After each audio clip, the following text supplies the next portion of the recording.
buenos días, tardes o noches o en el horario en el que te encuentres escuchando este maravilloso podcast. En el apartado del día de hoy te vamos a hablar acerca de la diversidad cultural en conjunto con mis compañeras, las cuales nos titulamos Las 4 Maravillas Pedagógicas. Recuerda que nuestro lema es Aprende con otros, aprende de otros. Y bueno, antes de comenzar con este apartado, voy a comenzar contándoles un chiste como normalmente lo hacemos. ¿Por qué los estudiantes de matemáticas siempre están tristes? Porque tienen muchos problemas. Bueno, ya después de romper el hielo con este chiste, ¿por qué no comenzamos presentándole a mis 4 maravillas? Empezaré de este lado, mi compañera Mariana. Mariana, por favor, preséntate. Hola compañeras y público querido, es un placer acompañarlos el día de hoy porque quiero que se llenen de conocimientos y puedan aprender un poquito más acerca de la diversidad cultural. De este otro lado tengo a mi compañera Mimi. Mimi, por favor, preséntate. Mucho gusto, Paola, es un placer haber sido invitada. Espero que pueda enseñarles un poco de lo que yo conozco y aprender un poco de las personas que están aquí conviviendo conmigo. Y por último, pero no menos importante, tenemos a nuestra compañera Ivonne, de este otro lado. Hola, mi nombre es Ivonne Jiménez y es un gusto estar aquí. Y bueno, pues yo aquí estoy, su servidora, Paola Moncada. Así que bueno, vamos a comenzar. Ivonne, por favor, coméntanos un poquito sobre tu conocimiento sobre la diversidad cultural en la educación. Bueno, la diversidad cultural se trata de la autopreservación del ser humano por encima de ya sea estereotipos, prejuicios, el racismo, la xenofobia. Y aunque existen diversos tipos de diversidad cultural, los que más se identifican son la diversidad lingüística, que como su nombre lo dice, se trata de las lenguas y los dialectos de cada territorio. Además de la diversidad religiosa, que son las distintas religiones y tradiciones espirituales que practican las personas de esas regiones. La diversidad de etnia, que son las diferentes etnias y pueblos en un país que conviven en conjunto. Y por último, la diversidad cultural urbana, que es la mezcla de culturas en las ciudades. Muchísimas gracias, Ivonne, por compartir esta información con nosotros. Sabemos que México es un país muy rico en cultura. ¿Y por qué no nos comentas un poco más al respecto, compañera Noemí? Bueno, como venía hablando Ivonne, en México existe mucha etnia. No sé ustedes si vienen de otros estados. Yo me imagino tú, Paola, que vienes de Nayarit. ¿Qué cultura étnica hay allá? Los coras. Los coras, ok. Yo ubico a los tarahumaras, ya que estuve viviendo un tiempo en Chihuahua. Y no sé, Mariana, ¿tú conoces algún grupo étnico de aquí de Jalisco? No, hasta el momento no. Ok, me parece muy bien. Bueno, estos grupos son específicamente rasgos físicos y rasgos culturales en estos, ya que mucho se ha perdido desde que vinieron los españoles, por ejemplo, lo del mestizaje. Ya no hay tanto grupo étnico cerrado, sino un poco más abierto. Sí, claro, incluso desde la forma de vestir y la manera de ver la vida. Incluso me atrevería a decir que sus pensamientos acerca de la vida y, como lo mencionaba mi compañera Ivonne, su religión, sus creencias. No, por ejemplo, el lenguaje. ¿Cuántas personas de aquí no dominamos el inglés, pero sabemos lo básico del inglés? Porque es un idioma que ya debemos conocer. De religiones me imagino que aquí la mayoría somos, no sé, católicos. Sí. ¿O hay otra religión aquí? No, todos practicamos el catolicismo. El catolicismo. Ok, y de la gastronomía, digo, todos somos dragones, la verdad, nos encanta comer. ¿Algún platillo típico que hayan probado en otro estado que les haya llamado la atención? A mí, por ejemplo, me encantaron los pambazos. Creo que es una de las comidas más ricas que he probado. Tienen de todo lo que me gusta, inclusive la carne. Yo quizá no tanto con la gastronomía, pero sí más con el arte y el folclore. Siento que las diferentes etnias tienen muchas cosas que regalarnos a nosotros, que ya estamos ahora sí que un poco más inspirados en la cultura gringa de Estados Unidos, que ya nos dejamos dominar por eso e incluso por Europa. Digo, es muy triste darte cuenta que la mayoría de las personas de México quieren salir a descubrir más cultura fuera de nuestro país, cuando nuestro país está enriquecido de tanta biodiversidad natural y tantas culturas como la olmeca, la zapoteca, la maya, la azteca. Y yo creo que primero, para poder conocer allá afuera, tenemos que conocer aquí adentro. Sí, claro, por eso es importante la historia. Por eso también se enseña en las aulas. Creo que un aula de clases se presta mucho a conocer esta diversidad de culturas. No, digo, y no hablamos de la historia a nivel nacional, sino también ya a nivel localidad. Si te fijas en los libros ya vienen escritos cómo se vive una tradición dentro de hasta tu familia. Ah, sí, por supuesto. Por ejemplo, ¿ustedes cómo celebran, no sé, Día de Muertos? Que es una cultura muy mexicana, pero a lo mejor yo vengo de Nayarit y a lo mejor no todos hacemos nuestro altar, pero siempre, sin falta, vamos al panteón a velar a nuestros muertitos. Fíjate, en mi ámbito, por ejemplo, en mi casa no nos gusta ir a los panteones, pero sí se hace el altar y se ponen las ofrendas. Y no sé, Mariana, contigo, ¿cómo se maneje? Pues con nosotros casi siempre, si no se hacen los altares, también tenemos cierta costumbre como de a lo mejor rezar un rosario o el simple hecho de recordar el día y saber que hubo una persona importante en nuestras vidas que siempre vamos a tomar en cuenta en los próximos años. Por ejemplo, ahora que vienen las festividades de Sembrina, ¿qué es lo que suelen comer en estas fechas? No sé, en Navidad, Año Nuevo. Pozole, siempre, carne asada. Y es importante convivir con toda la familia, pues, porque Navidad, bueno, al menos de donde yo vengo, es una tradición familiar. Muy bien, Mariana, ¿tú cómo lo celebras? Igualmente que Paola, yo casi siempre en mi familia nos reunimos y hacemos pozole, carne asada, al igual que tenemos la tradición de acostar al niño Dios, dar regalos y comer un poco de dulces durante la velada. Por ejemplo, todo esto, ¿viene lo del niñito Dios o Santa Claus? Porque Santa Claus viene de Estados Unidos. Santa Claus. Santa Claus, Sí, ¿en tu es lo casa que Santa Claus mencionaba. o el niño Dios? Los dos se toman en cuenta. ¿Ivonne? Sí, también se toman en cuenta los dos, pero también hay que tener en cuenta que la diversidad de las religiones, también existen familias que simplemente por su religión no se celebra la Navidad o las fiestas de Sembrina. Creo que yo no podría vivir en ese tipo de religión, necesito fiesta. Definitivamente todos necesitamos fiesta.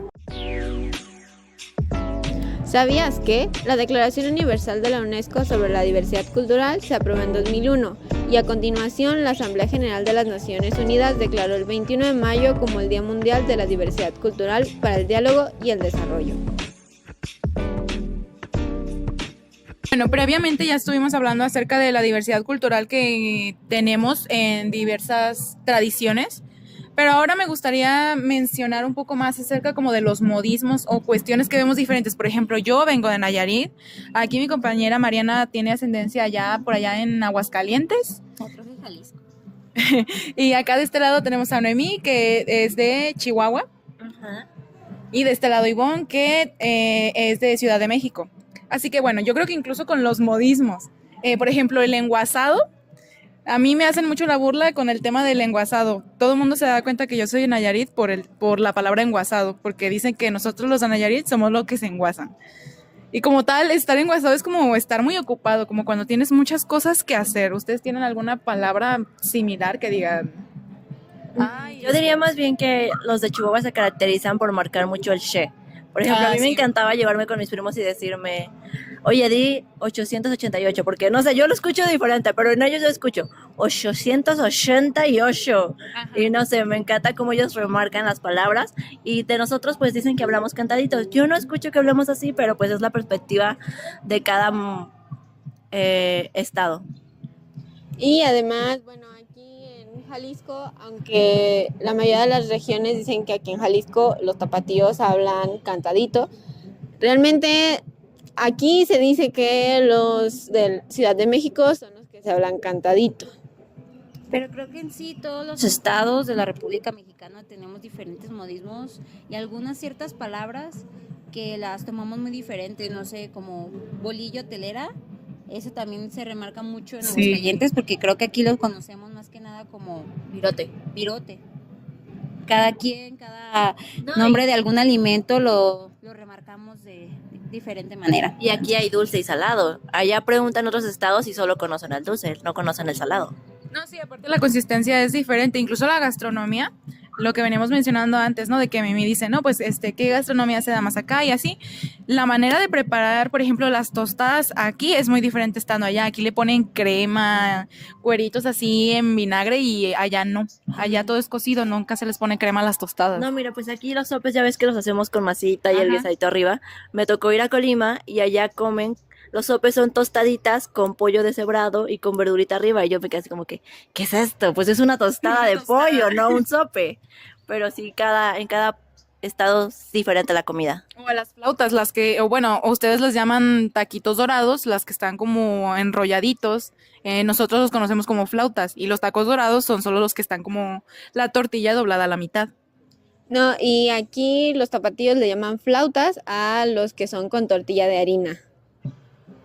Algo que también me recordaron ahorita cada una que mencionó como ciertas comidas que han probado de diferentes estados, es como yo en Aguascalientes, y a lo mejor a ustedes se les va a hacer raro, pero consumimos las papas doradas con cueritos y chile, o sea, es una delicia, se los recomiendo probarlo. Además de, cuando fui a la Ciudad de México por primera vez, me sorprendí demasiado, ya había escuchado, pero no me imaginaba el sabor de la guajolota, que es literal un bolillo con un tamal. Y yo me preguntaba, ¿a qué vas a ver eso? Y pues lo normal es un tamal con algo de harina arriba, entonces es algo muy enriquecedor poder probar todas las comidas. No, sí, vaya, y yo que vengo de Nayarit, yo escuchaba mucho el morbo de las jericayas, el tejuino con nieve de limón, las tortas ahogadas, y yo decía, no puede ser tanta importancia darle a la comida, a la gastronomía de los tapatíos. Entonces, cuando yo me vine para acá, sí fue como, no inventes, sí es algo diferente, porque una torta ahogada ya es un lonche con salsa, nada más. Así los llamamos, lonches, y acá no, es una torta ahogada. Pero pues bueno, gracias a mis compañeras por comentarnos estas experiencias. A continuación vamos a adentrarnos un poco más en la diversidad cultural, pero ya un poco más dentro del aula. Compañera Mariana, por favor, ¿nos podrías comentar más al respecto? Claro que sí, con mucho gusto. Yo les digo que la diversidad cultural en las aulas no solo enriquece la experiencia educativa, sino que también se ha demostrado que es un activo invaluable para el desarrollo y crecimiento de los estudiantes. Además, dicen que según un estudio realizado por la UNESCO, las aulas culturalmente diversas fomentan el pensamiento crítico, la creatividad y la empatía entre los estudiantes, lo que a su vez contribuye a un mejor desempeño académico. Ahora, Paula, ¿podrías comentarnos un poquito acerca de tu experiencia de cómo fue venir de Nayarit aquí a Guadalajara, algo totalmente desconocías de cómo era aquí las clases? No solamente en las clases, sino mi manera del transporte. Allá en Nayarit, bueno, al menos en mi pueblo, yo llegaba a todos lados caminando, sin ningún problema. Todos los alumnos, creo que solamente habían 2 escuelas para 2 ranchos, el rancho vecino y el mío, pero todos llegábamos caminando. La educación, la verdad es que era muy conductista. El maestro solamente nos enseñaba español y matemáticas, memorizábamos, porque yo la verdad, y desde mi experiencia, yo era muy mala en matemáticas. Pero el maestro nunca fue muy atento en ese tema. Fue como, estamos los que estamos, los listos son los listos y los burros son los burros. Así que al llegar acá, bueno, ya llegué yo un poquito más grande. Obviamente yo ya fue para mi educación superior. ¿Podrías compartirnos a los cuántos años viniste aquí a la ciudad? Me vine para acá a los 18 años. Así que toda mi infancia y toda mi adolescencia la viví en Nayarit. Entonces sí fue un contraste muy grande estar en el pueblo, llegar a todos lados caminando, a estar en la ciudad, que ir a una cuadra me toma 5 minutos sumando el tráfico y que tengo que tomar un camión. Fue muy difícil todo este tema. Aparte por la mentalidad, acá como que son un poquito más abiertos y allá de donde vengo todos son muy cerrados, de que no, es que tienes que estudiar a cierto nivel y ya no estudies porque tienes que ponerte a trabajar, tienes que solventar la familia. Por ejemplo, allá se utilizan mucho las preparatorias técnicas, de que las formaciones para el trabajo son técnico agropecuario, y técnico para el emprendimiento agropecuario, o sea, como administración. Son las únicas áreas de trabajo y los alumnos se desenvuelven en esas áreas dentro del pueblo porque es lo que da más trabajo, ayudan al pueblo. Y los que quieren estudiar otro tipo de cosas tienen que salir fuera. Por ejemplo, yo tuve que moverme a otro pueblo para estudiar ciencias sociales, para posteriormente venirme para acá. Sí fue algo muy nuevo, el planteamiento, lo que ya mencionabas del pensamiento crítico, porque yo nunca tuve ese fomento. Más que nada era como que aprendes, memorizas y eso es lo que tienes y eso es todo lo que vas a tener. Y acá fue más allá de que, oye, sí es cierto, pues yo vengo de un contraste muy diferente. incluso en la educación, cómo son los salones, cómo son las aulas. Yo vengo de un ambiente rural en donde, de acuerdo al currículum, teníamos que tener inglés y es como, bueno, ¿cómo voy a tener una clase de inglés si ni siquiera tenemos un televisor para proyectar algo, un proyector? Creo que ni siquiera las bocinas servían para dar anuncios, tampoco no servían, todo se escuchaba así, todo súper turbio. Pero sí es un contraste muy grande. Si estamos aquí cortitamente, como a 2 horas, Nayarit, a Jalisco, no me quiero imaginar, por ejemplo, hacia Chihuahua, que está un poquito más lejos de acá, de donde es mi compañera Noemí. No sé si nos puedas agregar algo al respecto sobre la educación allá. Bueno, no te podría manejar mucho el ámbito educativo porque he ido nada más de vacaciones, pero sí he ido a zonas urbanas, perdón, sí, urbanas o rurales, perdón, rurales, en donde los grupos de Tarahumara sí son niños que la educación les hace falta mucho llegar porque son horas de 5 o 6 horas que los niños tienen que venir a la ciudad a que los capaciten y creo que falta mucho empeño por parte del gobierno mexicano el invertir en la infraestructura para que estos niños puedan pues seguir adquiriendo conocimientos, ya que solo lo dejan como mano de obra. Digo, allá lo que se ve es mucho niño en las calles vendiendo cosas junto con sus papás y sus mamás o en las esquinas pidiendo dinero.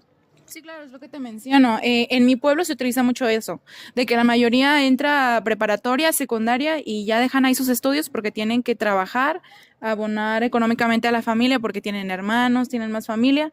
Entonces los niños dejan su futuro de lado para solventar a la familia y una responsabilidad que a lo mejor a ellos no les corresponde, no porque esos padres sean malos, sino más que nada porque necesitan ese apoyo. La mayoría de las familias son disfuncionales, que se dejaron del marido, que el marido es un borracho, que la mujer se fue a trabajar muy lejos y alguien tiene que cuidar a los niños. Entonces, bien o mal, dentro de la cultura, a lo mejor aquí varios se ven beneficiados por cuestiones de que a lo mejor hay más fácil acceso, allá no tanto, al menos de donde yo trasciendo. Entonces, sí tiene este significado grande el venir de una zona rural a una zona urbana. Es que nos gusta la comodidad. Pues, por ejemplo, ahorita saliendo de la carrera de pedagogía, te mandan a rancherías, a lo más lejos de la zona metropolitana. ¿Y qué es lo que uno quiere cuando termina la titulación? Quieres algo que te quede cerca de la ciudad. Y sabes las necesidades que carecen fuera de la ciudad, pero también tienes tus propias necesidades. Entonces, es algo de que deberían implementar mejores universidades fuera de la zona metropolitana para que esas personas que van generándose puedan apoyar a las nuevas generaciones que vienen a futuro. Es triste lo que nos acaban de compartir nuestras compañeras porque cómo te limitan los lugares de donde vienes porque tú quieres salir adelante, no te dan las mismas oportunidades. Recuerdo algo de las experiencias que ellas me acaban de decir, que mi abuela viene de pueblo, tengo otras familias que vienen de pueblo y hasta cierta etapa te dejan como estudiar. Un ejemplo, a ella nada más la dejaron estudiar hasta 4º grado de primaria. Entonces ella cuando se vino aquí a la ciudad decidió venirse porque quería más oportunidades de empleo, porque dice que aquí sí o sí generas empleo por las empresas.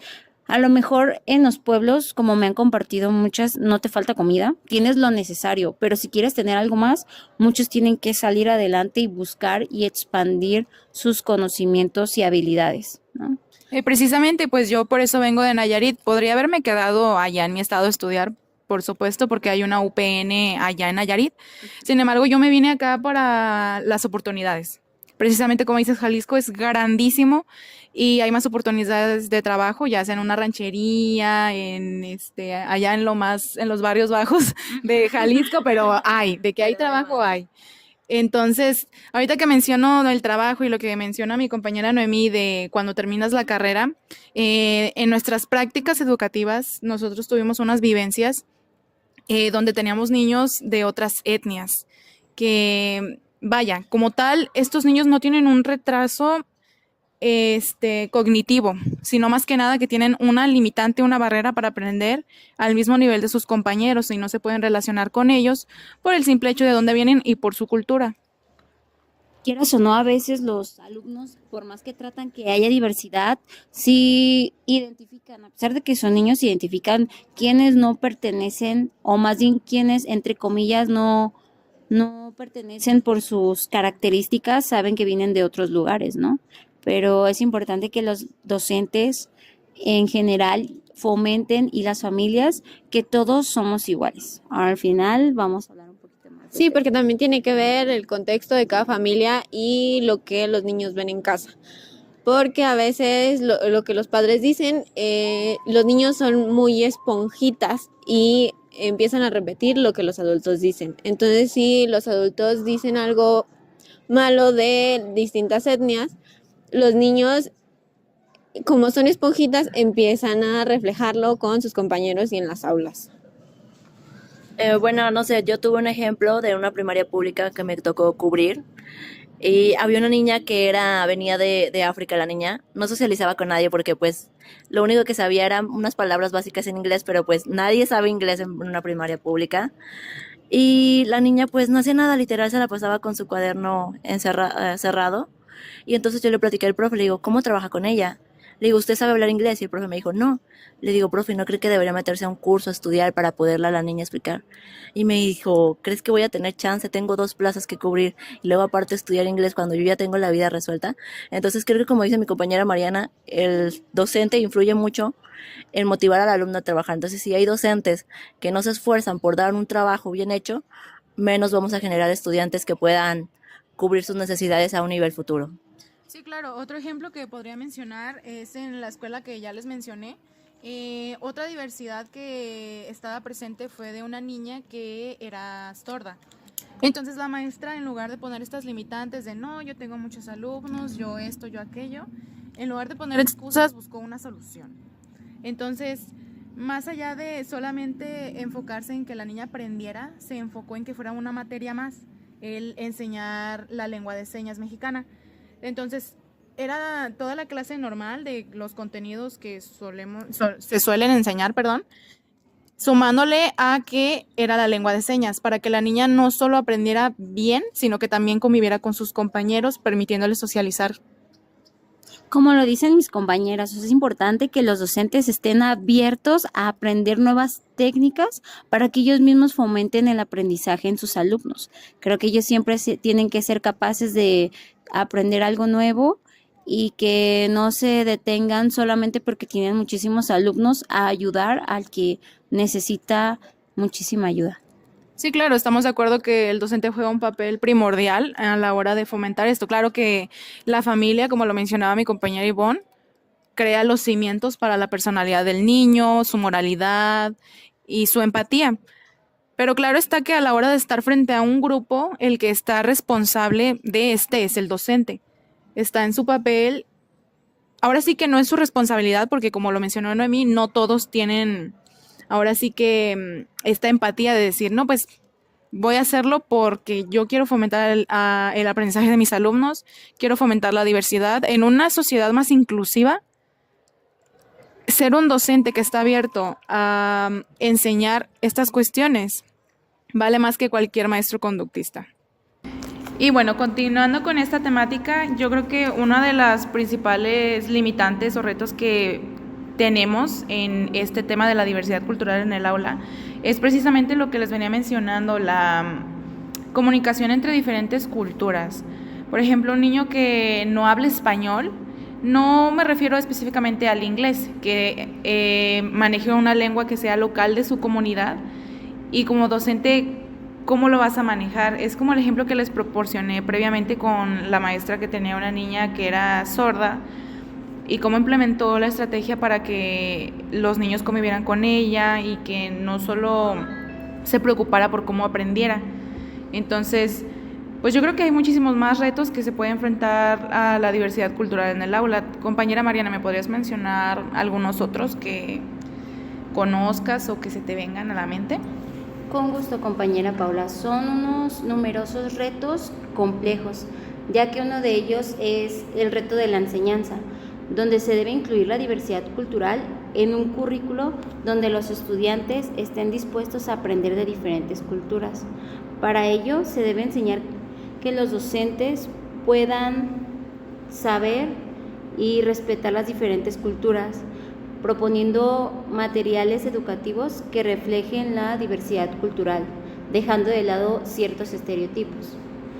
El siguiente de los retos es más que nada la gestión en el aula, donde debe de saberse un entorno de aprendizaje inclusivo y se puedan desarrollar las habilidades de comunicación afectiva para que los estudiantes puedan identificar y crear un entorno seguro y acogedor. No, acabas de mencionar algo muy importante, Mariana, la educación inclusiva. Esta yo considero que es una herramienta poderosa para poder construir ya no solo estudiantes, o sea, una sociedad más equitativa, diversa y respetuosa. Claro que todo empieza desde casa, pero en la escuela aprendes muchas cosas que te dejan marcado. En un mundo donde somos más diversos, las diferencias no tienen que ser motivo de exclusión, sino una fuente de riqueza. Sí, como lo dicen, a lo mejor en nuestro contexto no se podría tanto enfocar en la necesidad de cada uno de los niños, pero quizás sí adaptar la planeación o el currículum a una inclusión para que no sea solo para los niños que aprenden como normalmente la gente cree, sino que son de diferentes culturas, hablan otros idiomas, incluso indígenas. Creo que es importante remarcar que el grupo de personas que participan en este punto ya no solo son de culturas indígenas, como dice mi compañera Ivonne, sino que hablamos de personas que poseen alguna discapacidad, de personas que poseen algún talento diferente al nivel, ¿cómo se puede decir? Promedio. Estándar. Y también de las dificultades que estas personas sufren en los centros educativos, el cual el trabajo de un pedagogo es implementar estrategias y métodos que ayuden a adecuar a las necesidades que poseen estos alumnos. Sí, claro, el rol docente o desde el perfil pedagógico se actúa como mediador y guía para promover esta comunidad educativa que sea inclusiva, que respete y valore las diferencias. Fíjate, Paola, que creo que es muy importante que los profesores sigan un proceso de capacitación, ya que creo que necesitan concientizar a los alumnos con un sentido de empatía y de abrirse a los diferentes pensamientos y críticas que tienen los demás. Así es como ella lo mencionó, ellos deben de ver como cuáles áreas pueden mejorar para así poder identificar las estrategias y no, incluso de qué manera lo van a abordar, porque es un tema sensible, bien o mal, aunque estemos hablando de niños, ya a la hora de estar en un nivel educativo más arriba, como una secundaria, una preparatoria, ya son temas un poco más sensibles porque estamos con otro tipo de público. No, incluso los maestros pueden tener algún prejuicio o estereotipo y simplemente enseñarlo de esa manera. O sea, siento que muchas veces empiezan a pasar sus estereotipos hacia los niños y los niños aprenden eso. Creo que la finalidad de la inclusión es promover una enseñanza en donde agarres lo mejor de cada grupo, ¿sabes? Digo, aprender un poco, por ejemplo, si conoces a una persona extranjera, aprender un nuevo idioma. Si conoces a una persona con alguna discapacidad, ver cómo trabaja esa persona y decir, ¿sabes qué? En algún momento yo puedo estar en esa situación y esta estrategia me serviría a mí. No sé ustedes qué piensan. La empatía es parte fundamental a la hora de estar frente al grupo. Hay que tener tacto en este tipo de problemáticas, o bueno, más bien problemáticas no, en este tipo de temas. Fíjate que yo creo que la economía es muy importante y es un punto clave para el desarrollo de estas estrategias, ya que presiento que los apoyos por parte del gobierno serían muy importantes para fomentar la inclusión en los centros educativos. Más que nada porque se necesita que ellos sean valorados en su identidad, ¿no? Que no importe y no su origen, sino que puedan poder aprender más que nada de los estudiantes y puedan ser incorporados a las diversas culturas que hay entre ellos. No, y porque creo que es un derecho que todos como mexicanos tenemos, el poder acceder a recursos y oportunidades. Y bueno, para finalizar este apartado, podemos concluir que la diversidad cultural en la educación es un aspecto fundamental para fomentar la inclusión, la equidad y la calidad educativa. Estamos conscientes que la educación debe ser un reflejo de la sociedad diversa en la que vivimos y debe proporcionar oportunidades para que todos los estudiantes se sientan valorados, respetados y apoyados. ¿Alguno de ustedes tiene algo más que agregar? Creo que como tú lo dices, Paola, la diversidad busca el transformar la educación, que no solo brinde conocimiento, sino que también transforme ciudadanos que conozcan la empatía, el respeto, y con eso poder llegar a una armonía en este mundo, sacando la discriminación y la desigualdad por completo en las escuelas educativas. Pues no solo eso, también puede ayudar a que los estudiantes puedan fomentar la creatividad y aprender a pensar de una manera diferente y así poder encontrar soluciones innovadoras a los problemas, ya que ayudarán a comunicarse y trabajar con personas de diferentes culturas. Y bueno, muchísimas gracias por acompañarnos en el apartado del día de hoy. Aquí le agradezco a mis compañeras que abonaron con su conocimiento y enriquecer este episodio de podcast. Por lo tanto, dejamos el contenido hasta aquí. Nos vemos en la próxima.